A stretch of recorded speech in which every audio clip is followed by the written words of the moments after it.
Sir আসসালামু আলাইকুম।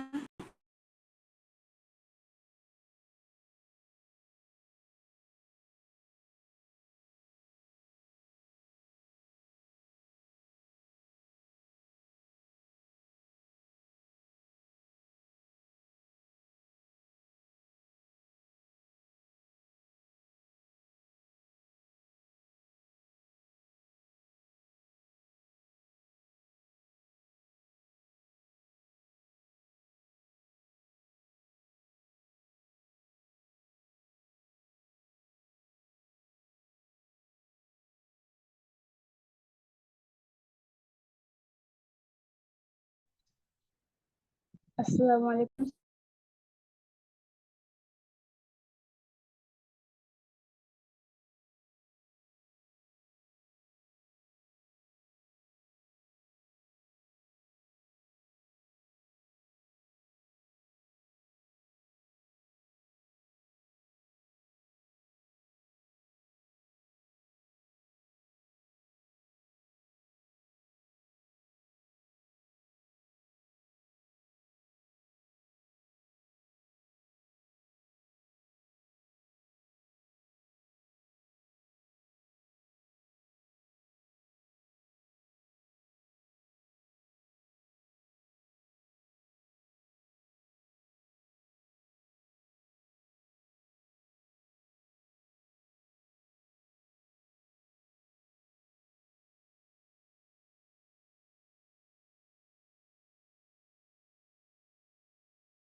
আসসালামু আলাইকুম sir.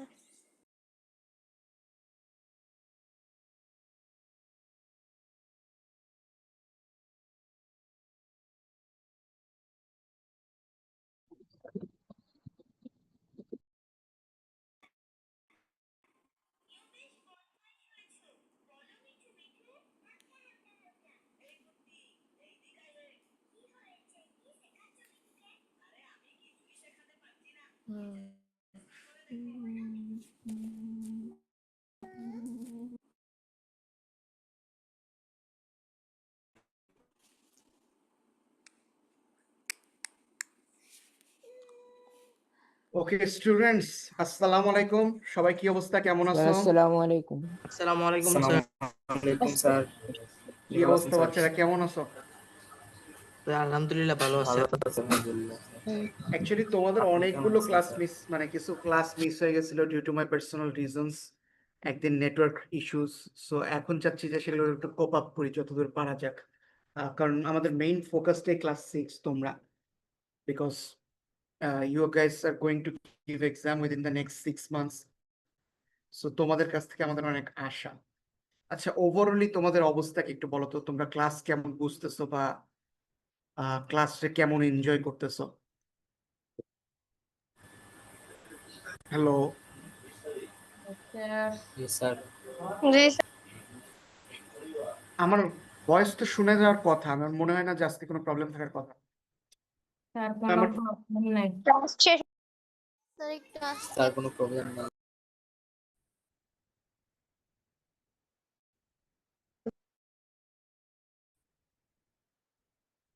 Hello, yes sir.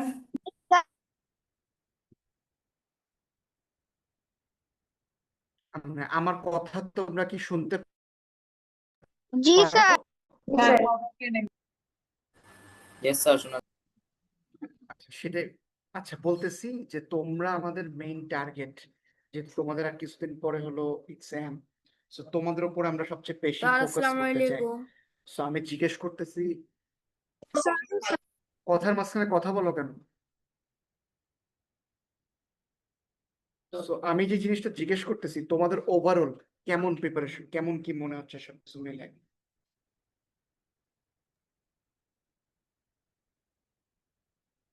Hello, sir ভালোই। আচ্ছা বাবা, তোমরা সবাই ক্যামেরাটা অন করো। তোমরা কথা বলো না কেন? তোমরা তো এখন বড় হয়ে গেছো। এটা 3-4 হলে বুঝতাম যে কথা বলে না। তোমরা ক্লাস 6 না? Yes, কথা বলে না কেন? তা কথা বলো না কেন তোমরা? তোমাদের লজ্জা কিসের? স্যার আমি ক্যামেরাটা একটু অফ রাখি, পাশে কারেন্ট। আচ্ছা, তা কথা বলো। তোমরা ক্যামেরা অফ রাখো অন রাখো ফ্যাক্টর না, কথা বলতেছো না কেন?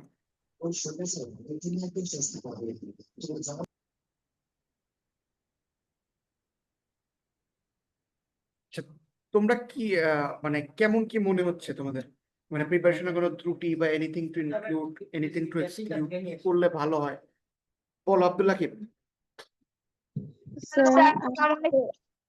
স্যার আমাদের আপকামিং এক্সামের কি সিলেবাস? সিলেবাসটা আমি তোমাদের গ্রুপে দিয়ে দিছি না? Yes, sir. কেন পাবা না বাবা? আচ্ছা, তারপর আমি বলে দিই, 54 থেকে 57 পর্যন্ত, ঠিক আছে? আচ্ছা আসো, তোমাদের একটু শুরু করি। 58 আমরা একটা পর্যায় পর্যন্ত গিয়েছিলাম। স্যার এই পরীক্ষাতে কি স্যার বড় প্রশ্ন দিয়েছেন? তুমি কি প্রশ্ন দেখছো? তুমি জানলা কিভাবে ব্রড কোশ্চেন দিছি নাকি না? না স্যার জিজ্ঞাসা করলাম যে স্যার দিয়েছেন কিনা। হ্যাঁ, ব্রড কোশ্চেন দিছি। ব্রড কোশ্চেন, শর্ট কোশ্চেন সবই দিছি। স্যার ব্রড কোশ্চেন, শর্ট যাই হোক, কোশ্চেন আর এমসিকিউ তো থাকবে। এমসিকিউ আর 2টা ব্রড কোশ্চেন, এই 2টা ব্রড কোশ্চেন 5 মার্কের, 30টা MCQ. Okay? Okay sir. Okay sir. Sir বাকি 5 মার্ক? কেন 40 মার্কের পরীক্ষা না? জি স্যার, 30 আর 2টা 5 মার্কের, একটা একটা করে 5 মার্ক। 2টা 5 মার্কের। তার মানে 2টা মিলাই 10। হ্যাঁ, 2টা মিলাই 10 মার্ক। 40-এর এক্সাম 40, এক্সাম 40। জি স্যার, ওকে, মানে আমি 2টা একসাথে 5 মার্ক। আচ্ছা 2টা কখনো একসাথে 5 মার্ক হয় বাবা? আড়াই কখনো মার্কিং শুনছো তোমরা? না স্যার, ভুলে। স্যার আড়াই মার্কিং শুনে কিন্তু আড়াই মার্ক দিচ্ছে। আচ্ছা শোনো, এখন এগুলো ফ্যাক্টর না। এখন আমার হলো তোমরা, আমি জাস্ট চাই যে এই 6টা মাস আছে, 6টা মাসও মনে হয় আর নাই, 3 মাস আছে অ্যাকুরেটলি। মানে এই 3 মাস একদম পুরা সিরিয়াস হয়ে পড়বা, যাতে কোনোভাবে তোমাদের মিস না যায়, ঠিক আছে? আচ্ছা আসো, এখানে আসি। এটা কতদূর বলছিলাম? সুলতান আমল, নবাবী শাসন বলছিলাম মনে হয়, সিরাজউদ্দৌলারে নিয়ে। স্যার। স্যার ইউরোপীয় ইউরোপীয়দের আগমন, এটা কি এ পর্যন্ত Yes, sir. লিখেছি? বলছিলাম। Yes, sir. Yes, sir. 76-এর মনন্তর, সেই দুর্ভিক্ষের গল্প বলছিলাম। লর্ড কার্জন, এটার মনে আছে বলছি। ব্রিটিশ শাসনের এইখান থেকে কি শুরু হয়েছে? দ্বৈত শাসন না, এটাও পড়াইছি। এখানে বাকি কি ছিল? তিতুমির না, তিতুমিরও বলছিলাম। Yes, sir. জি স্যার বলছি।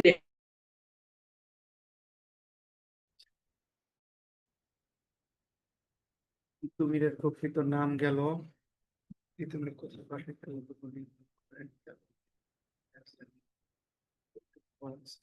সমাজ ও শিক্ষা সংস্কার না? No, sir sir. এটা হয়নি। আচ্ছা, এটা দিয়ে শুরু হবে। এটা কোন? আচ্ছা, ব্রাহ্ম সমাজের প্রতিষ্ঠাতা রাজা রামমোহন রায়। হোয়াট ইজ ব্রাহ্ম? মানে ব্রাহ্ম জিনিসটা কি? অর্ণ বলো তো।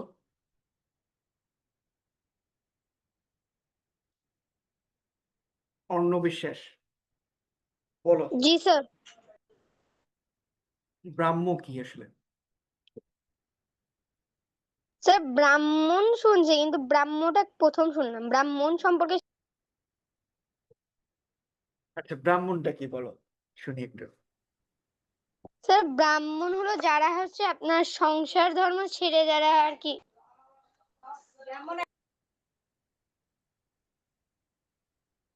সংসার ধর্ম ছেড়ে চলে যায়? আর না আরে না, ওরকম না।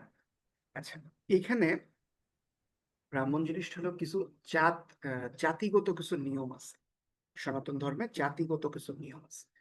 তো যারা ইউজুয়ালি পূজা আর্চনা এগুলোতে বেশিরভাগ ইনভলভ থাকে এনাদের হলো ব্রাহ্মণ বলে।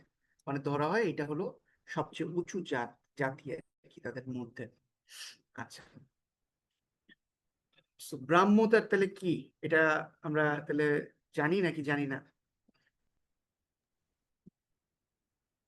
আচ্ছা, রাজা রামমোহন রায়ের নাম শুনছো কি রে? ইয়েস স্যার স্যার শুনছি। শুনছি রাজা রামমোহন রায় সে কি করছিল এটা বলো তো। স্যার ওই যে আগে যদি সতীদাহ প্রথা ছিল এটাকে বিলুপ্ত করছিল। আচ্ছা, সতীদাহ প্রথাটা কি ছিল ফারাবি, একটু বলো তো শুনি। স্যার ওই যে কোনো স্ত্রী বা স্বামী মারা গেলে তার সাথে তার স্বামী বা স্ত্রীকে একসাথে দাফন করা হতো। আচ্ছা, তো ব্রাহ্ম সমাজটা কি, এবার আসি। ব্রাহ্মণ তো বুঝছো যে সনাতন ধর্মে যারা সবচেয়ে উঁচু জাত, যারা ইউজুয়ালি পূজা অর্চনা এই ধরনের কার্যক্রম ইনভলভ থাকে বেশিরভাগ সময়, এনারা হয় ব্রাহ্মণ। তো ব্রাহ্ম সমাজটা বেসিক্যালি ছিল রাজা রামমোহন রায়ের একটা স্বপ্নের সমাজ, যেটা 1828 সালে উনি প্রতিষ্ঠা করতে চাইছিল, এবং এটার জন্য সে একটা আন্দোলন করছিল। কেমন? সে বলতেছিল যে অনেক কিছু আছে ধর্ম বলিনি আমাদের, আরবে দাগায়ও না, কিন্তু আমরা এই কাজগুলো করি, ঠিক আছে, এবং এগুলো সমাজের কুসংস্কার, যেগুলো আমরা ধর্মের নাম দিয়ে করে মানুষকে কি করি, কষ্ট দিই বা ক্ষতি করি। সেই ধর্মীয় কুসংস্কার গুলোই তারা কি করছে, বের করে দিছে। এইটা নিয়ে তার সেই আন্দোলনটা ছিল। আচ্ছা, এটার আমি একটা ছোট্ট কুসংস্কারের একটা উদাহরণ দিব, মানে কুসংস্কারটা কিভাবে সমাজে আসছে। ধরো একটা খাঁচা ছিল এরকম, আমি এটা দেখছিলাম হলো সন্দেব মহেশকারীর কাছ থেকে, আমি ওখান থেকে শিখছি। খাঁচায় ধরো এখানে একটা মই লাগাই দিল সায়েন্টিস্টরা, ঠিক আছে, এরপর এখানে দুইটা বানর ছেড়ে দিল। ওকে, দেখছো নাকি কেউ এক্সপেরিমেন্টটা? দেখেছি। আচ্ছা, তো বানরদের কি করলো, খাবার দেয়, সবকিছু দেয়, কিন্তু যদি কোনো বানর এই মইটায় উঠলেই ওরা শর্ট দেয়, ওই জায়গাতে শর্ট খায়, শর্ট খেয়ে খেয়ে নিয়ে নেবে, ঠিক আছে। এরকম করতে করতে একটা পর্যায়ে বানররা আর কখনো এটা ধরার চেষ্টাই করতে থাকলো না। এরপর এদের সন্তান হইলো, তাদেরও মানা করলো এটা ধরতে, দু একটা সন্তান ধরছে, শর্ট খাইছে, আর এটাই যায় না। তৃতীয় প্রজন্ম আসলো, তারাও একই কাজ করে। চতুর্থ প্রজন্ম থেকে কেউ আর এটা ধরে না। পঞ্চম প্রজন্মে এসে এই জিনিসটা সরাই ফেলাইতো, তারপরেও কেউ আর ওখানে যায় না, কেউ যেতে গেলেই তারা মাইর দেওয়া হয়। আচ্ছা, তো কুসংস্কারটা কিন্তু এরকম অনেক, মানে সমাজে ওই জিনিসটা হয়তো কোনো কারণে আসছিল একটা সময়, যেটা সমাজে প্রয়োজন ছিল, কিন্তু আজকে সমাজে সেই জিনিসটার প্রয়োজন নাই, ঠিক আছে। আচ্ছা, তো কেমন ধরনের কুসংস্কার তখনকারের যুগে চলতো? এক নাম্বার ছিল সত্যতা প্রথা। সত্যতা প্রথা কি ছিল? আগেকারের যুগে করা হয়তো কি, মেয়েদের বিয়ে দেওয়া হয়তো অনেক কম বয়স, এবং তাদের বিয়ে দেওয়া হয়তো যে স্বামীর সাথে স্বামীর বয়সটা অনেক বেশি থাকতো তুলনামূলক। আচ্ছা, এখন কি হইতো, স্বামী যখন মারা যেত, মারা গেলে স্বামীর সাথে স্ত্রীরা একসাথে, জীবিত স্ত্রীরা পুড়াই দিত। এটা ছিল সত্যতা প্রথা। আচ্ছা, এটা গেল এক নাম্বার। দুই নাম্বার কি হইতো, যমজ বাচ্চা যদি কারোর হইতো, যমজ বাচ্চারা জ্যান্ত কবর দিয়ে দিত। কেন দিত? ভাবতো এরা হলো সমাজের অমঙ্গল, তারা বিধবারে বিয়ে করা যাবে না, এরকম বিভিন্ন ধরনের কুসংস্কার ছিল। তো রাজা রামমোহন রায় যখন ব্রাহ্মণ আন্দোলন করলো, তখন রাজা রামমোহন রায় প্রথম তার নিজের ছেলের সাথে বিয়ে দিল হলো একজন বিধবার, দিয়ে এই প্রথাটা তুলে দিল। এবং এই যে সত্যতা প্রথা, এই যে আগুনে বিধবারে পুরাই দিতে হবে স্বামীর সাথে, এটাও সে তুলে দিল। সাথে সমাজের এরকম যে কুসংস্কার ছিল যে জোড়া বাচ্চা হলে ইয়ে করবে, এই কাজটা তিনি 1828 সালে করছিল, এবং এইটাই ছিল ব্রাহ্ম সমাজ, যারা সকল কুসংস্কার থেকে বের হয়ে একটি আধুনিক সমাজ গঠন করবে, ঠিক আছে। আচ্ছা, সেখানে 1828 সালে হলো উনি সমাজটা প্রতিষ্ঠা করছিল। আচ্ছা, আর ঈশ্বরচন্দ্র বিদ্যাসাগরের নাম তো তোমরা শুনছো, শুনছো না? Yes sir yes yes sir sir সবকিছু স্যার মুখস্থ ছিল তার নাকি? বায়েজিদ বুস্তামিদের মতো তার মেধাবী সাধু ছিল? ভাষার স্যার প্রবর্তক। সব একটা পরে স্যার পৃষ্ঠা ছিঁড়ে ফেলে দিত। বই পড়ে পৃষ্ঠা ছিঁড়ে ফেলাই দিত, এখানে বিদ্যাসাগর নাম হইলো, সব মুখস্থ থাকে। তো যাই হোক, সে এই যে বিধবা বিবাহ যে আইন, এটারে চেঞ্জ করে 1856-তে বিধবা বিবাহের আইনটা চলন করলো। মানে আজকে যে অগ্রাধিকার আজকে সমাজে নারীরা পাচ্ছে, এটা কিন্তু দীর্ঘদিনের একটা বিপ্লবের ফলে পাইছে। এত সোজা কিন্তু পৃথিবীটা ছিল না। ইভেন তুমি 100 বছর আগে যদি আমেরিকাও যাও, সেখানে নারীরাও স্বাধীন ছিল না। ইভেন 60 ইয়ার্স আগে যদি তুমি ইন্ডিয়াও যাও, বোম্বেতেও যাও, তুমি সেখানে সেপারেট টয়লেট ওয়াশরুমও ছিল না। সো এই মানুষগুলো ছিল এই প্রত্যেকটা সিস্টেমরে চেঞ্জ করার মধ্যে, এবং রোকেয়া সাখাওয়াত হোসেন আমাদের দেশের জন্য ছিল অন্যতম একজন মানুষ। আচ্ছা, ঈশ্বরচন্দ্র বিদ্যাসাগর সংস্কৃত কলেজের হলো অধ্যক্ষ ছিল। অধ্যক্ষ মানে কি? Sir professor. প্রফেসর। প্রফেসর। আচ্ছা, এই সংস্কৃত কলেজটা কোথায়? হুম, কলকাতায়। 1800, হ্যাঁ, গুড। আচ্ছা, আলিগড় আন্দোলন প্রতিষ্ঠা করছিল হলো সৈয়দ আহমেদ খান। এটা ছিল অনেকটা শিক্ষা, সমশিক্ষার অধিকারের জন্য, সমাজে পরিবর্তন আনার জন্য এই ধরনের অনেক ধরনের আন্দোলন ওই যুগটায় প্রতিফলিত হয়েছিল মানুষের মধ্যে। আসলে সবকিছু একটা যুগ থাকে। একটা দেশে আন্দোলন সংগ্রাম হবে যখন দেশটা প্রতিষ্ঠা হবে, তারপর দেশটা আস্তে আস্তে আগাইতে থাকে, এটাই নিয়ম বুঝলি। আর কোন দেশে যদি দেখো যে বেশি আন্দোলন হচ্ছে, সমাজ সংস্কার এখনো চলতেছে, তার মানে সেই দেশ উন্নতির দিকে যাচ্ছে না, খারাপ দিকে যাচ্ছে। ঠিক আছে না? গণতন্ত্র অবশ্যই একটা ফ্যাক্ট, গণতন্ত্র অবশ্যই প্রয়োজন, কিন্তু গণতন্ত্র ভঙ্গ আমরা কেন করব? সেই জায়গাটায় আমরা কেন পৌঁছাইতে পারবো না? এই জায়গায় আমাদের কিছু ব্যর্থতা আছে। আচ্ছা, আসো, মুসলিম সাহিত্য সমাজের প্রতিষ্ঠাতা ছিল নবাব আব্দুল লতিফ। আচ্ছা বলো, এত মুসলিম সাহিত্য, হিন্দু সাহিত্য, হিন্দু কলেজ, মুসলিম কলেজ, মানে এইগুলো কেন হয়েছিল? দেখি তোমরা একটু বলো তো, তোমাদের অপিনিয়নটা কি ক্ষেত্রে? তখন সে জ্ঞান বৃদ্ধির সময় জন্য কাজ করতো, সে সময় ধর্মে অনেক পার্থক্য ছিল। ধর্ম নিয়ে অনেক চাষ করতো মানুষ। দেখো তোমরা, বেশি না, আজকে থেকে 20 বছর আগে গেলেই পাবা। বাংলাদেশেও এটা ছিল অনেকটা, এখন আর নাই। এখন আমরা অনেক সভ্য হয়েছি, মানে তুলনামূলক ধর্মীয় অনুভূতির দিক থেকে আর কি। তো এবার এখানে বিষয়টা ছিল, আগেকার যুগে তোমার ধর্ম দিয়েই তোমার জাজ করা হইতো, তুমি কোন ধর্মের, কোন বংশের, কোন মাঝাবের। হুম, তো ধরো একটা হিন্দু কলেজ বানাইছে, ওটা দেখে বললো আচ্ছা আমরা একটা মুসলমান কলেজ বানাই। অথবা ধরো একটা মুসলমান স্কুল বানাইছে, ওটা দেখে ওরা বললো আমরা একটা হিন্দু স্কুল বানাই। কিন্তু আমরা সবাই তো মানুষ, সবাই তো এক, তাই না? তো সেই জায়গাটায় আমাদের আগের সমাজটা যেতে পারি, যেটা আমরা এখন চলে গেছি আর কি। এখন তো আর এত ঝামেলা নাই যে কে মুসলমান, কে হিন্দু, কে খ্রিস্টান, বৌদ্ধ, সবাই মানুষ, সবাই সবার মতো চলে। আমাদের মধ্যে তো এই জিনিসগুলো নাই। তো এইটাই হলো সমাজের পরিবর্তন, যেটা দরকার। আর এত যদি থাকতো, আচ্ছা যদি এরকম থাকতো এখন, তাহলে কি হইতো? যদি এখনো ধর্মীয় জিনিসগুলো থাকতো যে আলাদা আলাদা হবে সব, তখন কি হইতো?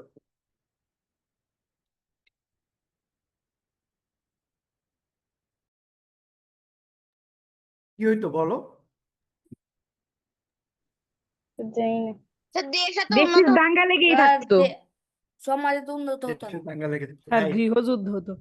রাইট। আর এখন না বেশি আন্দোলন আন্দোলন হইতে পারে, আমরা যখন কয়েকদিন আছে স্যার, ওরা একসাথে থাকতো না। আচ্ছা, রাজা রামমোহন রায়রে বলা হয়তো যে এই যে 19 শতক বাংলার যে জাগরণটা ঘটছিল, তোমরা 1906 বঙ্গভঙ্গ হয়েছিল কেন, এটার ব্যাকগ্রাউন্ডটা বুঝতে হবে। 1900 শতক বলতে হলো 1801 থেকে 1899 এই সময়টা বোঝানো হচ্ছে। তো এই টাইমে হলো কি, বাংলা অনেক জোরদার হচ্ছিল, কারণ তখন ব্যবসা করার স্পটই ছিল কলকাতা, দিল্লি, এইসব জায়গাগুলো, লন্ডন। তো আমরা অনেক উঠতেছিলাম, এই কারণে কিন্তু আমাদের বঙ্গভঙ্গ করে আলাদা করে দেওয়া হয়। তো এইটার একটা বড় রোল প্লে করছে রাজা রামমোহন রায়। শহীদুল্লাহদের তো চেনো, ওই ভাষা শিক্ষা পড়তা যে বড়, যেটা ক্লাস 6 এর, doctor Mohammad yes Shahidullah sir. চেনো? ইনারা কিন্তু স্যার। অনেক করছে আমাদের বাংলা ভাষার জন্য, মানে ইনাদের অবদান অনস্বীকার্য। আচ্ছা, থ্যাংক ইউ। আচ্ছা, একটু অ্যাটেন্ডেন্স নিয়ে আসি নাকি? স্যার আজকে তো অ্যাটেন্ডেন্স নাই। আজকে অ্যাটেন্ডেন্স নাই, কে বললো? স্যার ইমন স্যার ওই দিন নিয়েছিল। আচ্ছা, সমস্যা নেই, নিচ্ছে, আমিও নিচ্ছি আজকে, মানে আমার অ্যাটেন্ডেন্স নিতে বলা হয়েছে তো।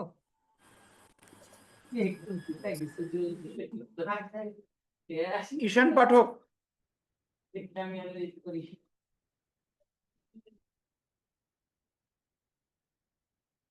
ঈশান পাঠক নাই।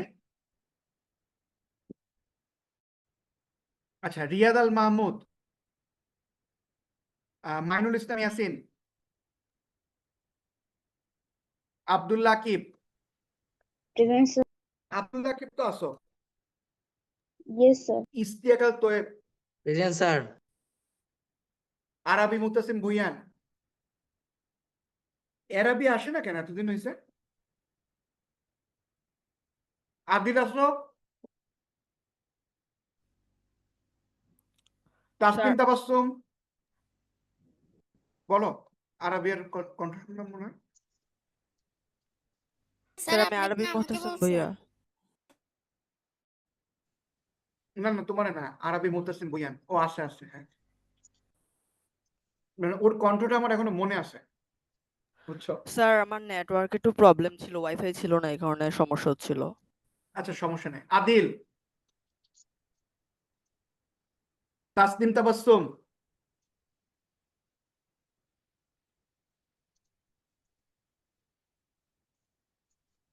নুদরাত নাওয়ার, নাইমা ইসলাম নেহা,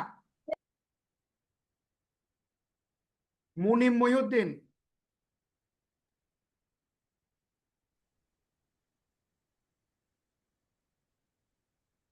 নুদরাত নাওয়ার, নাইমা ইসলাম নেহা, মুনিম মহিউদ্দিন, এমএসটি মালিয়া। স্যার নাইমা ইসলাম নেহা আছে। হ্যাঁ, নেহার টিক দিছি। Nujat Khan, Zarif Shariar Mahim, yes sir. Mahdi Hasan Marjan, Arno Biswas, yes sir. Yes sir. Araf Abid, Mehrab Hossain Mishat, Anika Fatema, Abdullah Nahin. বাবা, তোমার নাই? আব্দুল্লাহ নাহিন আসো? না স্যার, আব্দুল্লাহ আল নাহিন নাই স্যার। আব্দুল্লাহ নাহিন নাই না? আজমিনা বিনতি ইরফান, আসমিনা বিনতি ইরফান, তাসমিয়া এ জান্নাত,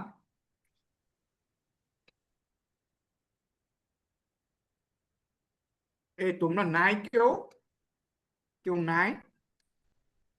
স্যার আছে তো। আজকে অ্যাটেন্ডেন্স অনেক কম, মাত্র 25 জন। তাহমিদুল ইসলাম, প্রেজেন্ট স্যার। তাহমিদুল ইসলাম, প্রেজেন্ট স্যার। মাহমুদুল্লাহ, সাফওয়ান আল ইব্রাহিম, ফারহান ইশরাক। আচ্ছা, মহসিনা মরিয়াম,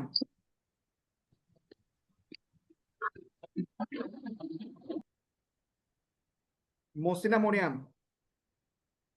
আদিবা হাসান, মাহদি হাসান রিয়ান, আসাদুল্লাহ আল কালিম।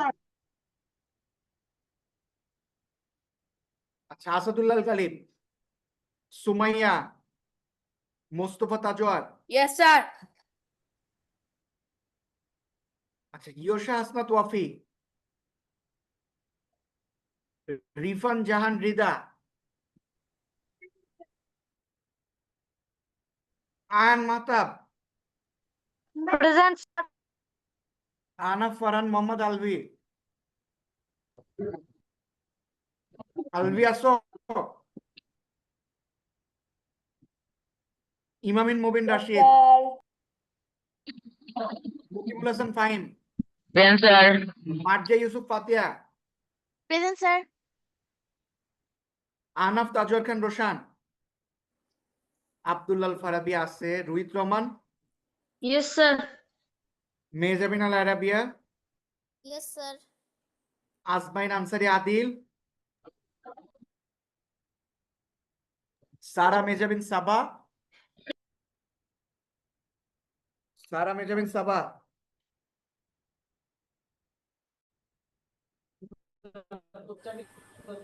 মেহেদি মাসনুন,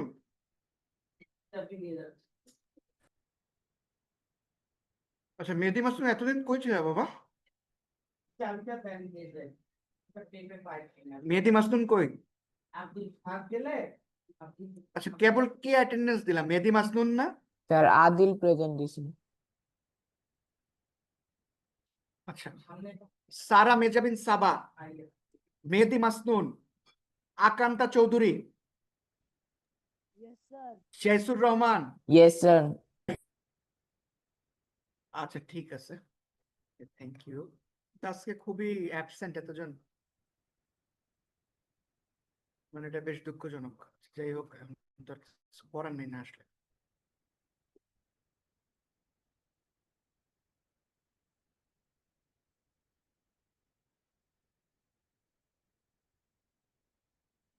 তোমাদের কি এর আগে কোনো ক্লাস ছিল? তোমরা এরকম ফেড আপ কেন?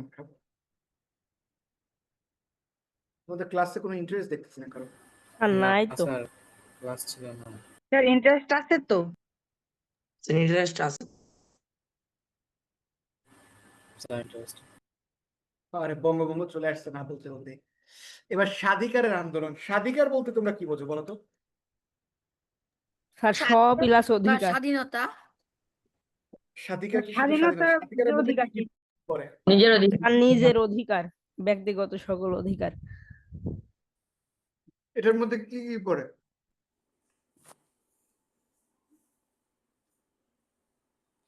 স্বাধিকারের মধ্যে কি কি পড়ে আমাদের? সার্বভৌমত্ব, আমার, আচ্ছা দেখো একটু ইউএন দিয়ে বোঝাই, এগুলো তো ইউএন এর আগের ঘটনা। ইউএনটা হইলো কেন? মানুষ দেখলো, আর দ্বিতীয় বিশ্বযুদ্ধের জন্য। হ্যাঁ মানে মানুষ দেখলো কি, যে যার ইচ্ছা অ্যাটাক করতেছে, ঠিক আছে? জাপান ইচ্ছা হলো চায়নারে মারতেছে, চায়নার ইচ্ছা হলো জাপানে মারতেছে, মানে কোনো নিয়ম নাই, যার যা ইচ্ছা তাই করতেছে। তো তখন প্রথম যে অধিকারটা পৃথিবীর দরকার ছিল সেটা ছিল সার্বভৌমত্ব। ওকে, সো সার্বভৌমত্ব যখন মানুষ পেয়ে গেল ইউএন এর মাধ্যমে, যে প্রত্যেকে আলাদা আলাদা দেশ, এরপরে হলো কি দেশের ভিতর মাস্তানি করতেছে মানুষ, যে দুর্বল তারে মারে, ডাকাতি করে, এই করে। তখন ইউএন আনলো কি, যে আমাদের একটা মানব অধিকার দরকার, যে ইচ্ছা হলে একজনে মারতে পারবো, ঠিক আছে?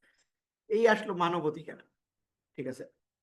ফাইনালি কি, এরপরে হলো আমাদের অন্য অন্য আরো যুগের সাথে চেঞ্জ হতে বিভিন্ন ধরনের অধিকার আসতে থাকে। আচ্ছা এবার দেখো, আচ্ছা বঙ্গভঙ্গের প্রতিবাদে যে আন্দোলনটা গড়ে উঠছিল সেটা আমরা বলতাম স্বদেশী আন্দোলন। আচ্ছা বঙ্গভঙ্গটা কি তোমরা কি জানো? এটা কি আগে বলছিলাম তোমাদের? আর জানি। আচ্ছা বঙ্গভঙ্গ তো বুঝতেছো, তখন আমরা আলাদা হয়ে গেছি 1905 সালে। তখন তারা বুঝতে পারছে সব, এই বাংলার মানুষ ওই বাংলা, যে আমরা আসলে ঠকছি এবং আমাদের ভুল হয়েছে। তাই দুইটা বঙ্গরে এক করার জন্য আমরা আবার আন্দোলন করলাম। সে আন্দোলনটার নাম ছিল স্বদেশী আন্দোলন, যার মাধ্যমে আবার আমরা বাংলা অবিভক্ত হইলাম। আচ্ছা বড়, তোমার সবচেয়ে বড় পরিচয় কি, বাংলাদেশী নাকি তুমি বাঙালি? বাঙালি। বাঙালি। বাঙালি। কেন? স্যার এটা জাতির পরিচয়। স্যার জাতির পরিচয়টা এটা। স্যার দেশের নয়, জাতির পরিচয়। স্যার আমরা বাঙালি না হলে তো বাংলাদেশি। সর্বপ্রথম কিন্তু তোমার জাতিগত পরিচয়টা, যেটা হলো তুমি বাঙালি, আফটার দ্যাট তোমার পরিচয় হলো তুমি বাংলাদেশী, ঠিক আছে? আচ্ছা আসো, মুসলিম লীগটা কি? কিছু বড় রাজনৈতিক বড় দল মুসলিম দেশগুলোকে নিয়ে একটি সংগঠন। এটা তোমার কে বললো বাবা? না স্যার স্যার, ওই যে বড় একজন মুসলিম আওয়ামী নেতা লীগের মিলে পূর্ণ গঠন নাম। করেছিল। স্যার আওয়ামী লীগের পূর্ব নাম। লীগের আগের নাম। না না না না, এটা আওয়ামী লীগের পূর্ব নাম। আওয়ামী লীগের পূর্ব নাম ছিল আওয়ামী মুসলিম লীগ, ওটা আলাদা জিনিস। আচ্ছা দাঁড়াও, জামাতের একটা পূর্ব মিনিট, নাম জাস্ট ওয়াশরুম থেকে আসি, জাস্ট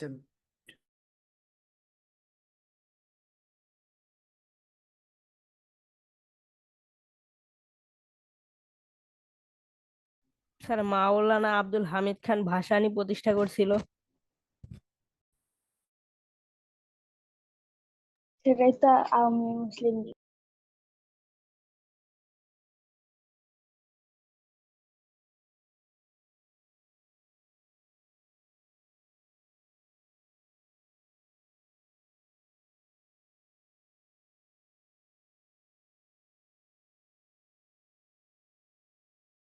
স্যার আপনার কথা শোনা যায় না।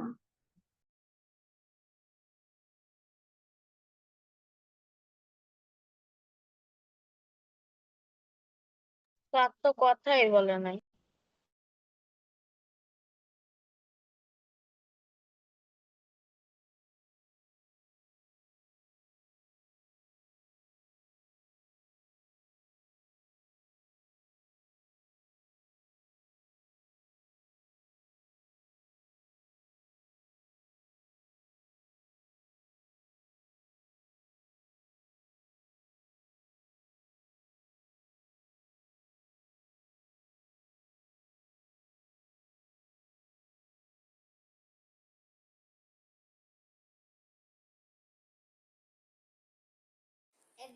স্যার আপনার কথা বোঝা যায় না।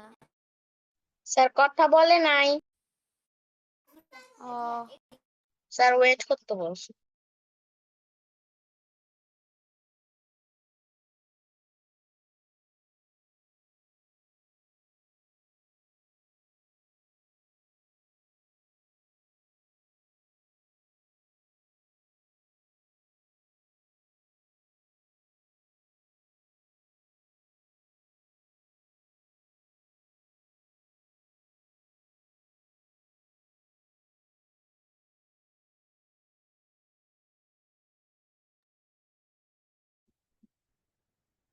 ওকে, আসো সবাই, হ্যালো। ইয়েস জি স্যার আছি।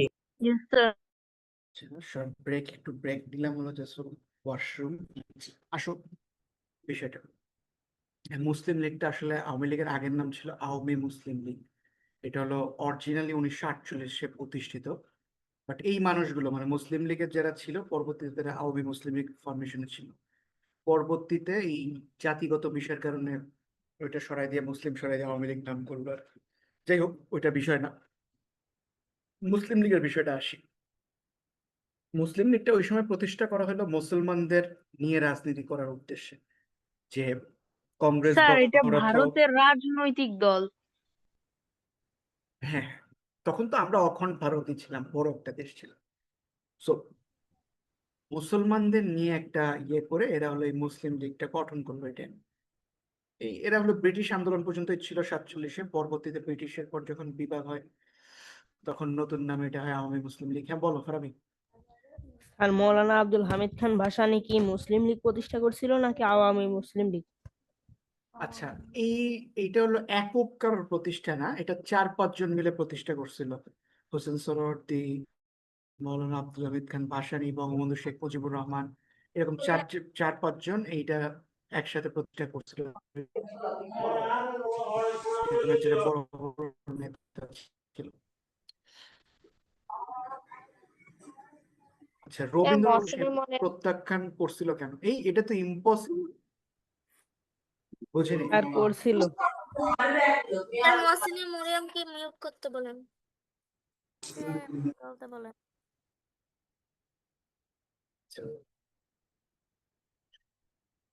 আচ্ছা, জালিয়ান ওয়ালাবাগ এখানে কি হয়েছিল এটা কেউ জান? এখানে একটা গণহত্যা হয়েছিল, বাঙালিদের মারা হয়েছিল। এবং এই কারণে রবীন্দ্রনাথ নাইট উপাধি প্রত্যাখ্যান করছিল ব্রিটিশদের কাছ থেকে। স্যার আপনার কথা আস্তে শোনা যায়। শিওর? Are you sure? না স্যার, ঠিক আছে। ঠিক আছে। আচ্ছা, এটার আসল নাম ছিল actually Nikhil Bharat Muslim League, ঠিক আছে। আর লাহোর প্রস্তাব ঘোষণা করা হয় 1940 সালের 23শে মার্চ। এটা অ্যাকচুয়ালি ব্রিটিশ আন্দোলনকে কেন্দ্র করে এইসব জিনিসগুলো তখনকার হচ্ছে, ব্রিটিশদের কিভাবে হাঁটাবো। এক ব্রিটিশ ঢুকে 190 বছর লেগে গেছে আমাদের হাঁটাইতে, তাই না? তোমরা কি জানো ব্রিটিশ শাসন কিন্তু অ্যাকচুয়ালি 190 বছরের, 200 বছর না। আমরা বলি প্রায় প্রায় 200 200 বছর। বছর, কিন্তু অ্যাকচুয়ালি 190। লাহোর প্রস্তাব ঘোষণা করছিল এ কে ফজলুল হকরা। আসলে ওই টাইমের যে লিডাররা ছিল এরা আসলে অনেক বড় লিডার ছিল এবং আসলে হ্যাডাম ছিল, মানে এদের গার্ডস ছিল। মানে এরা খুব চ্যালেঞ্জিং এবং বিপ্লবী টাইম ফেস করছে, তো এর অনেক বিপ্লবী লিডার ছিল। আচ্ছা, ঋণ সালিসি আইন কি, যেটা একে ফজলুল হক প্রবর্তন করছে, এই জিনিসটা কি বলতো? ঋণ সালিসি আইন কি? জানি না স্যার। আচ্ছা, কৃষকদের করা হয়তো কি ঋণ দেয়া হয়তো, এবং সেই ঋণের এত সুদ ছিল যে তাদের অত্যাচার করা হইতো। স্পেশালি এইটা হয়তো খুব যারা গরিব এরকম কৃষকদের সাথে সবচেয়ে বেশি হইতো। সো এই জিনিসগুলো আইনগতভাবে কি ফজলুল হক কি করলো, আইনগতভাবে এই জিনিসটা ডিফেন্ড করলো, করে এই আইনে উঠাই দিল জমিদারি। বুঝছো? জমিদাররা কিন্তু তখনকার অনেক অত্যাচারী ছিল, এটা জানো? তখনকার জমিদাররা প্রচুর অত্যাচারী ছিল, ইয়েস স্যার। এবং এই ঋণ শোধ না করতে পারলে এরা খুব জ্বালাইতো, অনেক অত্যাচার করতো। আচ্ছা, এই উপমহাদেশের প্রথম নির্বাচন হয় 37-এ, আর ব্রিটিশ বিদায় হয় 47-এ, নাকি নির্বাচনের ভয়ে? আচ্ছা, এইটার ঘটনাটা আবার তোমাদের বুঝায়। নির্বাচনটা দেওয়া হয়েছিল এই উদ্দেশ্যে যে এই জায়গা ছেড়ে যাবে ব্রিটিশরা থেকে, কিন্তু কনস্টিটিউশনাল মোনার্ক রেখে যাবে। এবং স্বাধীনতাটা ধরো যে মোটামুটি 38-39 সালে হয়ে যায়, বিশ্বযুদ্ধ শুরু হওয়ার আগে। তখন গান্ধীরা বলছিল যে তুমি যদি কনস্টিটিউশনাল মোনার্ক চাও তাহলে তোমাদের হাতে ক্ষমতা দিয়ে দেবে। সো মোদি রাজি, ওই সরি মোদি না, গান্ধী রাজি হয়ে গেছিল, কিন্তু সুভাষ হইতে দেয়নি, ঠিক আছে। তাহলে কি হইতো, সুভাষ বললো যে আমরা যে আজাদির জন্য লড়াই করতেছি সে আজাদিটা কই থাকবে, আলটিমেটলি আমরা তো সে গোলামি করে যেতাম ওদের। বলো। স্যার গান্ধী ভালো ছিল বাট মোদি খারাপ না স্যার? মানে ও এই দেশের উপরে খারাপ অত্যাচার শুরু করছে বাট গান্ধীজি এই দেশে ভালো করছে স্যার। অ্যাকচুয়ালি দুইটা পার্সপেক্টিভে দেখা, একটা হলো আমাদের পার্সপেক্টিভ, আমাদের পার্সপেক্টিভ দেখলে আমরা দেখবো মোদি খারাপ, স্বাভাবিক। আবার ওদের দৃষ্টিকোণ থেকে যদি দেখো, ওদের দেশের জন্য কিন্তু আবার মোদি ভালো, ঠিক আছে। তো জিনিসটা হলো এরকম, পার্সপেক্টিভ কেমন এক একজনের, ঠিক আছে। হ্যাঁ, আমাদের পার্সপেক্টিভ থেকে অবশ্যই খারাপ, কারণ আমরা তার কাছ থেকে খুব বেশি উপকারিত হইনি। আচ্ছা, আর অবিভক্ত বাংলার প্রথম মুখ্যমন্ত্রী ছিল এ কে ফজলুল হক। আর অসহযোগ আন্দোলনের নেতৃত্ব দিয়েছিল মহাত্মা গান্ধী। শান্তিতে আন্দোলন করবে, এক গালে চট দিলে আরেক গাল বাড়াই দেবে, বুঝছো? তো এইভাবে কি আর ব্রিটিশদের কাছ থেকে স্বাধীনতা পাওয়া যায়? তো মেইনলি স্বাধীনতার যদি কারোর কৃতিত্ব থাকে সে বেঁচে থাকলে থাকতো, কিন্তু সুভাষ যেহেতু 45-এ মারা গেল, তাই কৃতিত্বটা গান্ধীরা পাইলো। নাইলে এই ভারতবর্ষের বোথ ইন্ডিয়া পাকিস্তানের জাতির পিতা হইতো সুভাষ, এবং এই দেশ আর ভাগ হইতো না যদি সুভাষচন্দ্র বোস বেঁচে থাকতো। আচ্ছা, ক্ষুদিরাম বসু, স্যার তাহলে কি আমাদের দেশও ভারতের অংশ হতো? মানে স্যার 47 সালে বাংলার দেশ অংশ। ভাগ, 47-এর আগের কথা বলতেছি। তখন তো ইন্ডিয়া পাকিস্তান বাংলাদেশ একটা দেশই ছিল, আফগান টাফগান মিলায়, মানে ব্রিটিশ এম্পায়ার। আচ্ছা, এখন কি হইলো, 47-এ দেশ ভাগ হয়ে হলো ইন্ডিয়া পাকিস্তান। তো কেন হইলো? কারণ মুসলমানরা ও হিন্দু নেতৃত্ব মেনে নিতে পারতেছে না, হিন্দুরাও মুসলমান নেতৃত্ব মেনে নিতে পারতেছে। তো সুভাষ বেসিক্যালি ধর্মে বিশ্বাস করতো না, উনি ছিলেন হলো কমিউনিস্ট। তো তারা বলছিল সুভাষ বেঁচে থাকলে আমরা তার নেতৃত্ব মানতাম, তো সুভাষ তো বেঁচে নাই, তাই দেশভাগটা করে ফেলাইলো, কারণ সে মানে সব শ্রেণীর মানুষের সাথে মিশতো বলেই সুভাষের একটা সবার কাছে গ্রহণযোগ্যতা ছিল। বুঝছো? তা আচ্ছা, সে থাকলে ক্ষুদিরাম তো রে দেশ ফাঁসি ভাগ হতো না, বলো। আমরা পাসপোর্ট ছাড়া কাশ্মীর ঘুরতে পারতাম। তখন কাশ্মীর তোমার দেশই হইতো, জাস্ট হলো এই চায়নার মতো আমরা অনেক বড় দেশ হইতাম। হ্যাঁ বলো আকিব। স্যার তাহলে ইয়ার কি বলে আমাদের এই উপমহাদেশের ইয়াকে জাতির পিতাকে না, এটা কোনোভাবে বলা সম্ভব না, এটা বললে মানুষ আমার পিঠে পড়ে। ঠিক আছে, পাকিস্তানের হলো মোহাম্মদ আলী জিন্নাহ, ইন্ডিয়ার হলো মহাত্মা গান্ধী। ঠিক আছে, আর বাংলাদেশেরটা দেখো কে? স্যার পাকিস্তানের কি বঙ্গবন্ধু বললেন? স্যার গুগলে বঙ্গবন্ধু সার্চ শেখ দিতে হবে। মুজিবুর রহমান ছিল হলো বাংলাদেশের, এখন চেঞ্জ করে দিছে। এখন কি কে নতুন জাতির পিতা এটা তো আর বলিনি, বললে তারপর জানা যাবে। একমাত্র আমাদেরই দেশ যেখানে এইসব চেঞ্জ হয়, জাতির পিতা থেকে শুরু করে সবকিছু, আর কোনো দেশে হয় না। যাই হোক, এটা আমাদের মুখ্য বিষয় না, আমরা আমাদের লেখাপড়ায় ফিরি। ক্ষুদিরাম রে হলো ফাঁসি দিয়ে দিছিল হলো ব্রিটিশদের বিরুদ্ধে ডাইরেক্ট অ্যাটাকে গেছিল বলে। ঠিক আছে, আর ব্রিটিশ ভারত বিভক্তের সময় হলো হোসেন শহীদ সোহরাওয়ার্দী ছিল হলো বাংলার প্রধানমন্ত্রী। বলো। স্যার কাকে ফাঁসি দেওয়া হয়েছিল বললেন? বুঝিনি। মানে স্যার স্যার এটা বলছি কাকে ফাঁসি দেওয়া হয়েছিল? ক্ষুদিরাম বসু। হ্যাঁ, ক্ষুদিরাম রে দেওয়া হয়েছে। আচ্ছা স্যার। ও হলো একজন আন্দোলনকারী ছিল যে ডাইরেক্ট প্রোটেস্ট করছিল, মানে ব্রিটিশদের আক্রমণ করতো, গেরিলা আক্রমণ। আচ্ছা, এই রেড ক্লিফ কমিশন কিন্তু ভারত পাকিস্তানের বিভক্ত করছে। এই কারণে ভারত পাকিস্তানের যে বর্ডার বিভক্ত করছে সেটার নাম কিন্তু red cliff. Red cliff line ইংলিশে বলে, বাংলায় আমরা বলি রেড ক্লিফ রেখা। আচ্ছা, আর ওই সময় আমাদের ব্রিটিশ গভর্নর ছিল লর্ড মাউন্টব্যাটেন, আর বঙ্গবন্ধু রথের ঘোষণা দিয়েছিল রাজা পঞ্চম জর্জ, মানে কিং জর্জ 5। ও বলছিল যে না, বঙ্গভঙ্গ করা যাবে না।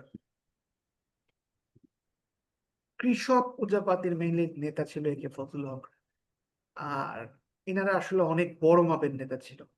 এরা যারা ওই টাইমের নেতা ছিল, কাদি আলী জিন্নাহ বলো বা যারাই বলো, মানে আজকের যুগে এসে খুব রেয়ার এরকম বড় বড় লেভেলের নেতারা। আচ্ছা, উনি 11 জনের একটা মন্ত্রিসভা করছিল, মোটামুটি এইটুকুই। আচ্ছা, ক্রিপস মিশন কোন উদ্দেশ্যে গঠিত হয়? এটা অবশ্যই রাজনৈতিক উদ্দেশ্যে ওই সময় কাজ করা হয়েছিল।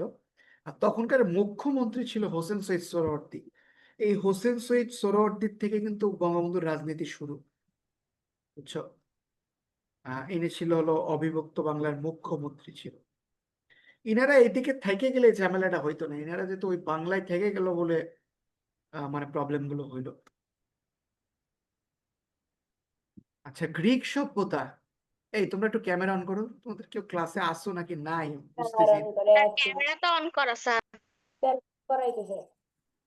আদিল ক্যামেরা অন না কেন? সুমাইয়া ক্যামেরা অন না কেন? আব্দুল্লাহ, নাহিন, এরাবিয়া কেউই ক্যামেরা অন না কেন?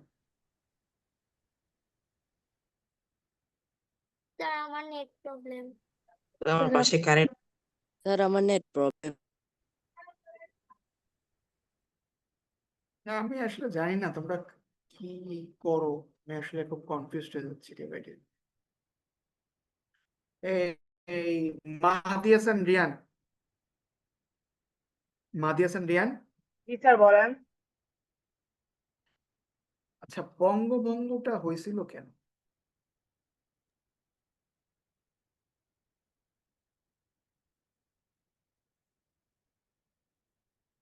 ক্যামেরা অফ করে রাখছো কেন বলো? মাইক অফ করছো কেন? Mukimul Hasan Fahim, Radcliffe line কি? রেড ক্লিফ লাইনটা কি? রেড ক্লিফটা কি আসলে? ভারত আর পাকিস্তানের সীমানা রেখা যেটা। আচ্ছা, got it.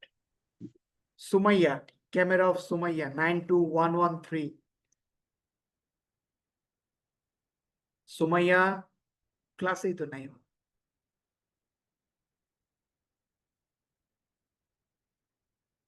আকান্তা Chowdhury.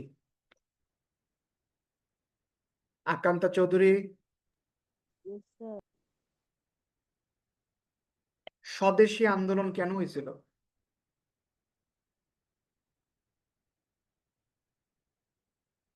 Adil 93071। Adil,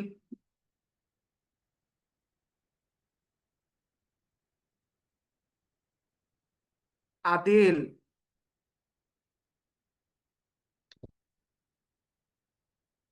Arabi Mutasim ভুঁইয়ান। Sir আমাকে কি ডাকছিলেন? না, আমি আদিলে রাখছি 93071।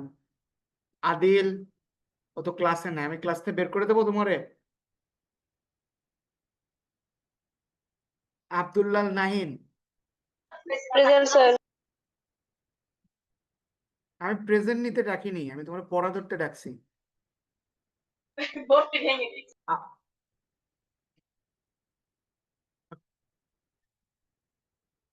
অদ্ভুত ছেলে মেয়ে। ওই যাবো তোমাদের নিয়ে, প্রেজেন্ট নিতে ডাকছেন স্যার। আবার বলে যে আপনি প্রেজেন্ট নিতে ডাকছেন। আমি বলতেছি আমি প্রেজেন্ট নিতে ডাকিনি, ও বলে যে তাও প্রেজেন্ট নিতে ডাকছেন। মানে লজিক একটা দিতেই হবে নাকি?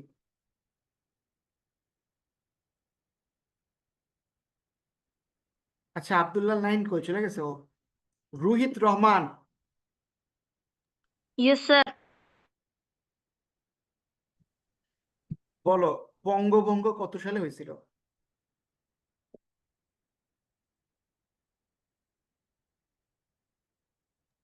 1947 সালে।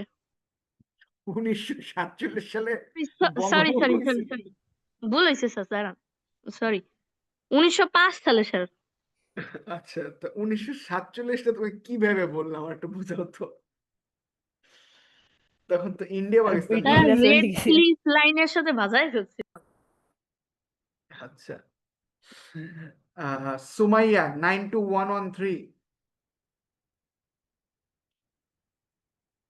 তোমাদের কোনো গরজই নাই, তোমাদের মানে এমন যে ক্লাস কখন শেষ হবে, কখন আসবো, কখন শেষ হবে, শেষ হইলেই বাঁচি নাকি? ইন্টারেস্টিং ক্লাস শেষ হওয়ার ইচ্ছা করে। আরে আর বললো না, কোনো কিছু শোনো না, শুনলে বেসিক বেসিক জিনিসগুলো পারা উচিত ছিল। বলো তো পৃথিবীর সবচেয়ে পুরনো রাজ পরিবার কোনটা? সবচেয়ে লংগেস্ট এবং পুরনো রাজ পরিবার স্যার ব্রিটিশ, এখনো আছে। Sir UK. ব্রিটিশ। এখনো ঠিক স্যার আছে। ব্রিটিশ। দেখি আরো কেউ ধারণা করো তো। স্যার গ্রিক দেখি হবে না? স্যার গ্রিক সভ্যতা মানে স্যার রাজ পরিবার। কোন রাজ পরিবার সবচেয়ে ওল্ডেস্ট? রাজ পরিবার। স্যার গ্রিক জাপানের রাজপরিবার। হুম হুম, স্যার গ্রিক হতে পারে। জাপানের রাজপরিবার। রাইট রাইট, জাপানের কথা যে বলছো সে right. Imperial house of Japan. Sir আমি বলছি। আব্দুল্লাহ আকিব মনে হয় নাকি আরাবিয়া? স্যার সৌদি আরবের না? স্যার আরাবিয়া না, সবচেয়ে রয়্যাল ব্লাড মানে ওল্ডেস্ট রয়্যাল ব্লাড পুরনো হলো ইম্পেরিয়াল হাউস অফ জাপান, যেটা ওই জাপানের, জাপানের স্টেটের নামই তো ছিল আগে ইম্পেরিয়াল স্টেট। জাপান আগে। এবং জাপান একসময় সারা পৃথিবীর অত্যাচার করেছে, এখন এসে ভালো হয়ে গেছে আর কি। এখন তো অনেক ভালো স্যার, অনেক ভালো। তো জাপানি হলো তোমার সবচেয়ে পুরনো প্ল্যান্ট, ওকে? এবং ওদের 41 বছর ওয়েট করা লাগছে একটা পুত্র সন্তান হওয়ার জন্য, মানে আগামীতে যে শাসন করবে তারা পাওয়ার জন্য। স্যার। আর সেটা কে ছিল? স্যার বলো। বাই চান্স যদি ধরেন এই রাজ পরিবার গুলোর মধ্যে যুদ্ধ লাগে তাহলে কি হবে স্যার? আচ্ছা, তোমার এই যে যে কল্পনাগুলো এগুলো কেন কখনো লাগে? হবে যখন তুমি দেখবা যে সবকিছুই তোমার আসতেছে, এমনি মানুষ তোমার কাছে মাথা নত করতেছে, টাকা পয়সার অভাব নাই, খাবার দাবার সব ফ্রি, রাষ্ট্রীয় সিকিউরিটি ফ্রি, যেখানে যাও ভিআইপি, তুমি কি চাবা যে আর যুদ্ধ করতে? তো বল বাবা এই ভালো আছি, কোনো আচ্ছা মেলার দরকার নেই। তো রাজ পরিবারগুলোর অবস্থাই সে ওই, ওরা যুদ্ধ করতে পারবেও না, যুদ্ধ ওরা বাধাইতেও চায় না। আচ্ছা, অ্যাথেন্সে আমরা কেন গণতান্ত্রিক নগর রাষ্ট্র বললাম বলতো? মানে গ্রিসের রাজধানী যে অ্যাথেন্স, এরা স্যার কেন সেখানে প্রথম গণতন্ত্রের সূচনা হয়েছিল। তারা একটা নগরকে কেন্দ্র করে স্যার গড়ে উঠেছিল স্যার প্রথম নগর রাষ্ট্র তাই। আচ্ছা, গণতন্ত্র সূচনা করছিল অ্যারিস্টটল, এটা কি জানো? ও স্যার সো জি আমি স্যার। আমার একটা ফার্স্ট ইয়ারের এক্সপিরিয়েন্স বলি আমার ইউনিভার্সিটি লাইফে, যেটা আমাদের সময় মানে আমাদের আইডিওলজি খুব হিট করছিল। তো তখন এটা খুব কমন ছিল ক্যাম্পাসগুলোতে যে পলিটিক্স যারা করবে তাদের কাছে আসতো টিম টিম এসে মানে ইনভাইট করতো যে আসো আমাদের দলে, এরকম মানে যখন ফার্স্ট ইয়ারে আসেছিলেন। তো একজন ভাইয়া আসছিল, খুব এডুকেটেড ছিল উনি, মানে আমার খুব ভালো লাগতো আর কি। তো উনি এরকম বলছিল যে, আমি বলতেছিলাম ভাই আমি তো লেখাপড়া করি, আমি রাজনীতি করবো না। তো তখন উনি আমার বলছিল যে রাজনীতির জনকটাকে, আমি বলছিলাম অ্যারিস্টটল। বলছিল অ্যারিস্টটলই বলছে যে তুমি যখন মানুষের জন্য ভালো কিছু করবা তখনই তুমি রাজনীতি করতেছো।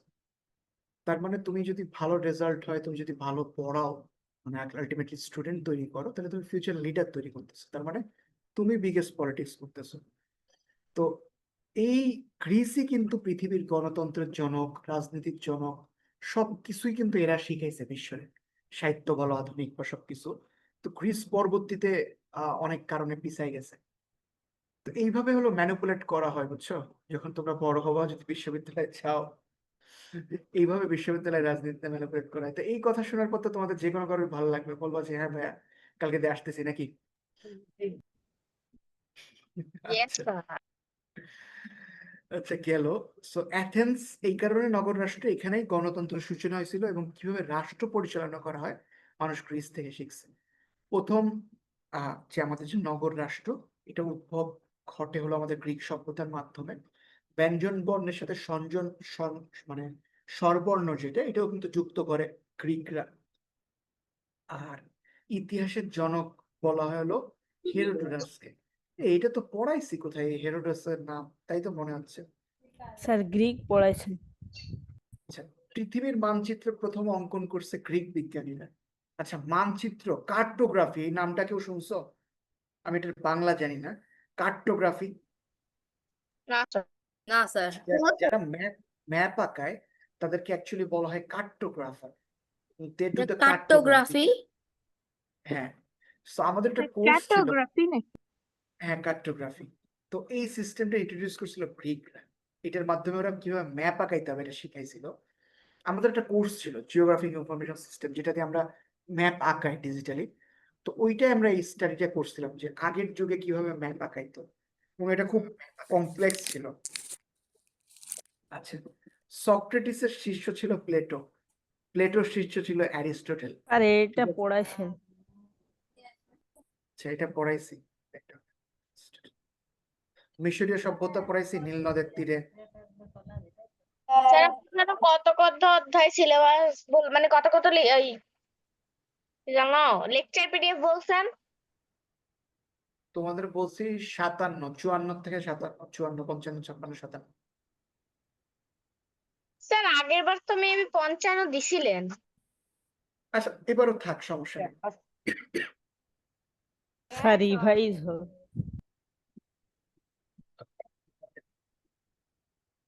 মিশর মানে ইজিপ্টরা এরাও একসময় উন্নত ছিল। এদের লেখার পদ্ধতি ছিল হায়ারোগ্রাফিক। তারপরে 3 মাস মিশরীয়রা ফারাও, এগুলো পড়াইছি তোমাদের, এইটা মনে হয় পড়াইনি। পালতোলা জাহাজের বিষয়। আচ্ছা, পালতোলা জাহাজ কি, এটা কি তোমরা চিনো? না স্যার। ও স্যার। আচ্ছা, এখন আর জাহাজ কি হয়, টারবাইন থাকে, তার একটা ইঞ্জিন থাকে। So what happens, they flow in a specific pattern. Okay, তারা একটা স্পেসিফিক প্যাটার্নে যেতে পারে। এটা তেল দিয়ে চলে, বা কি হয় ইঞ্জিন গুলো টারবাইন দিয়ে ঘুরে ঘুরে জাহাজ চলতেছে। বাট একটা সময় তো ইঞ্জিন ছিল, so তখন কি হইতো, ধরো এই যে জাহাজ, এর এখানে একটা পাল থাকে।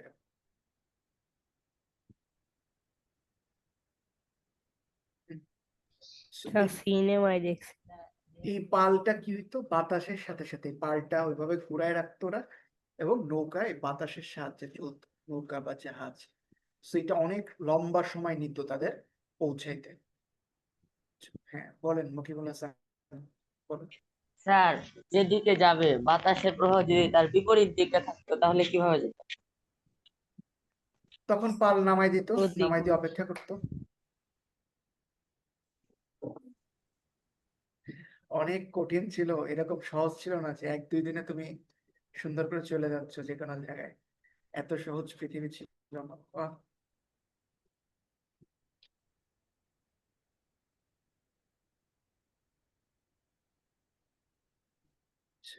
এটাও ওরা। আর মেসোপটেমিয়ার সভ্যতায় হলো ইউফ্রেটিস ও টাইগ্রিস নদীর তীরে হলো এই সভ্যতাটা গড়ে উঠছিল।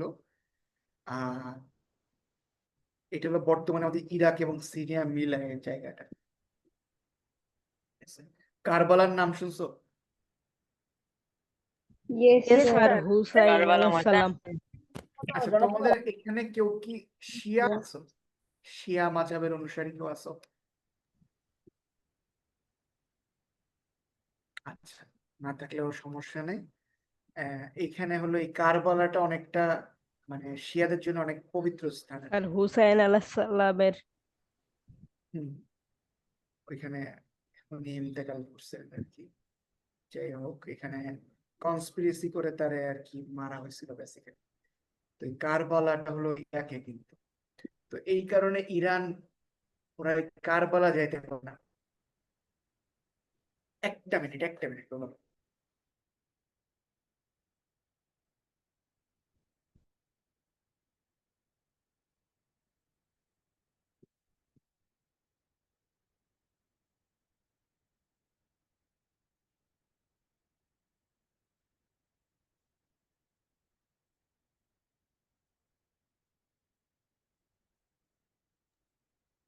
আচ্ছা, এই ইরাকের এখানে ছিল আমাদের কারবালা। যাই হোক, সেচ নির্ভর প্রাচীন সভ্যতা হলো মেসোপটেমিয়া। মানে পানির জন্য সেচ ব্যবস্থা করছিল বেসিক্যালি। ব্যাবিলিয়নরা সবচেয়ে বেশি আইনে রাখছে অবদান। হাম্বুরির আইন। আচ্ছা, যাই হোক, এশীয় সভ্যতা এটা আরেকটা সভ্যতা। কি এটা নাম একটা বলছেন? হাম্বুরাবির আইন। হাম্বুরাবির আইন, আইনটার নাম কত অদ্ভুত এক নাম না? স্যার মনে হইতেছে স্যার, স্যার আগের যুগের হলে তো ঠিকই আছে, এইসব শব্দ শোনা আগেকার জিনিস শোনা একই ব্যাপার। এবার আমাদের বলো হলো আমরা এশীয় সভ্যতা নিয়ে পড়ি। এটাও টাইগ্রিস নদীর তীরে গড়ে উঠছিল। এটা হলো সূর্য দেবতার নাম রাখছিল শামস, এবং সূর্য দেবতার তারা আর কি ওইখানে পূজা করতো। আর এটা ধ্বংস হলো খ্রিস্টপূর্ব 612-তে সূর্যের পূজা সিন্ধু করতে। সভ্যতা। হম, সভ্যতাটা সনাতন ধর্মের অনুসারে ছিল, তারা সূর্যের দেবতা হিসেবে আর কি উপাসনা করতো বেসিক্যালি। আচ্ছা, সিন্ধু সভ্যতা গড়ে উঠছিল পাকিস্তানের মহেন্দ্রদারো ও হরপ্পা। মহেন্দ্রদারো মুভি আর মনে হয় দেখছো? প্রত্নতাত্ত্বিক স্যার নিদর্শন পাওয়া দেখছি যায়। স্যার, আপনার এই না আপনার কোড। কুমির মারে নাকি? আর মুভি দেখি নাই, কিন্তু জানি এখানে প্রত্নতাত্ত্বিক নিদর্শন আছে। আচ্ছা, এই মহেন্দ্রদারোতে অনেক কিছু আছে। এটা যদি কখনো পাকিস্তান যাও দেখে এসো। সিন্ধু সভ্যতা হলো 1922-23 সালের দিকে হয়েছে। আর এটা আবিষ্কার করছিল রাখাল বন্দ্যোপাধ্যায় আর জন মার্শাল। বাবা বলো, কে কথা বলতেছে? দয়রাম সাহানি। এরা ভাইয়া কি বলো বলো? সাইড টক।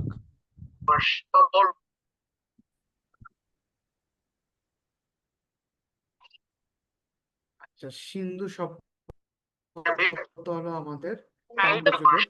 আর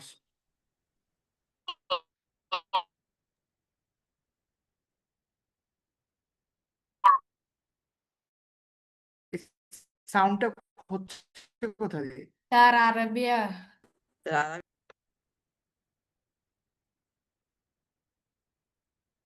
আচ্ছা, দ্রাবিড় হ্যাঁ, জাতিরা ওটা হলো এটা গড়ে তুলছিল। হ্যাঁ, যাও। বইতে বইছিল। আচ্ছা, এটা দ্রাবিড় জাতি যারা ছিল এরা গড়ায় উঠছিল। আর তাম্র যুগে আর কি সিন্ধু সভ্যতার যুগ ছিল গেল। আচ্ছা, সিন্ধু সভ্যতার বয়স প্রায় 5,000 বছরের ঐতিহাসিকদের মতে। এটা সত্য হইতে পারে, মিথ্যা হইতে পারে, আমরা জানি না আসলে। আর দ্রব্যর ওজন কিভাবে মাপে জানো তোমরা? কোন দ্রব্য ধরো 1 কেজি, ওটা কিভাবে 1 কেজি হয়েছে, বা 1 পাউন্ড, ওটা কিভাবে 1 পাউন্ড হয়েছে, এটা জানো তোমরা? না স্যার। ব্রিটিশ একটা পাথর আছে, ওই পাথরটারে ধরা হয় 1 পাউন্ড। ওই আর পাথরের যেমন একটা মিটার আছে, ওই পাথরটার সমপরিমাণ করে কি করা হয়, 1 মিটার করে, মানে 1 কেজি 2 কেজি মাপা হয়, 1 পাউন্ড 2 পাউন্ড। আচ্ছা, হিব্রু সভ্যতা আমি পড়াইছি এর আগে। জেরুজালেম গেল, ইসরায়েল গেল। ঈশ্বরের আরাধনার কথা প্রথম প্রচারণা করেন কারা? হিব্রুরা গেল। আচ্ছা, হিব্রু সম্পর্কে তোমাদের বলছিলাম আমার যতদূর মনে পড়ে। পারস্য সভ্যতা পড়াইছি। পারস্য পড়াইছিলাম। ও স্যার। তার পড়ার নাই। পারস্য সভ্যতা বেসিক্যালি হলো ইরানের সভ্যতা। এটাকে বলা হয়তো আগের নাম ছিল পার্সিয়া। ঠিক আছে, পৃথিবীর একটা তেলের খনি ছিল। আর ইরানে তো রেজা শাহ পড়াইছি ইরান পড়ার সময়। এটা হলো 600 খ্রিস্টপূর্বে হয়েছিল। আর গ্রিক বীর আলেকজান্ডার যে ছিল, সে এই পারস্য সাম্রাজ্য অধিকার করছিল 330 খ্রিস্টাব্দে। আলেকজান্ডার নাম তো শুনছো। ওরে জি স্যার। জ্যোতিষবিদরা বলছিল যে তোমার হাতে ডেডলাইন নাই, মানে ফেট লাইন নাই, তুমি জীবনে বড় হইতে পারবা না। তো ওর নিজের হাত কাইটে বলছিল কি যে আমি আমার নিজের ফেট লাইন আমি নিজে বানাবো বলে আমার হাত তলত দিয়ে কেটে লাইন বানাই দিছিল। এবং পুরো পৃথিবী প্রায় আলেকজান্ডার দখল করে নিয়েছিল, আমাদের ভারতবর্ষ বাদে। আচ্ছা, এদের 2টা ভাষা ছিল বেসিক্যালি পারস্য সভ্যতার। ফিনিশীয় সভ্যতা হলো, এরা সবচেয়ে বড় অবদান রাখছিল বর্ণমালা উদ্বোধন করায় বা লেখার পদ্ধতিতে। আর ওদের বর্ণমালা ছিল 22টা। আর ফিনিশীয়রাই প্রথম মানুষ যারা বর্ণমালা তোমার হলো উদ্ভাবন করছে। এই পর্যন্তই। আচ্ছা, কোনো ডাউট আছে তোমাদের? বাচ্চারা, কোনো ডাউট আছে তোমাদের? না স্যার। না স্যার। না তোমরা কোনো হ্যাঁ না কিছু বলো না কেন? কথা বলো, সেটা হ্যাঁ হোক না হোক তুমি সেটা তো বলবা। মানে তোমরা কথা চাও না কেন? আসলে হোয়াটস দ্য প্রবলেম? স্যার। বলো তো আমারে। বলো। স্যার, ফিনিশীয় সভ্যতাটা কোন অঞ্চলের? এটা হলো তোমার মধ্যপ্রাচ্যের ওইদিকে তোমার হলো সভ্যতা, বুঝছো? Yes sir. আচ্ছা বাবা, তাহলে তোমরা থাকো। আবার ইনশাল্লাহ রবিবারে তোমাদের সাথে দেখা হবে। আর তার আগে যদি কোনো ক্লাস দেয় তাহলে তো হইলই দেখা। ঠিক আছে, সেই পর্যন্ত সুস্থ থাকো সবাই, ভালো থাকো। ওকে, আল্লাহ আসসালামু হাফেজ। আলাইকুম। স্যার আসসালামু আলাইকুম। ওয়ালাইকুম আসসালাম।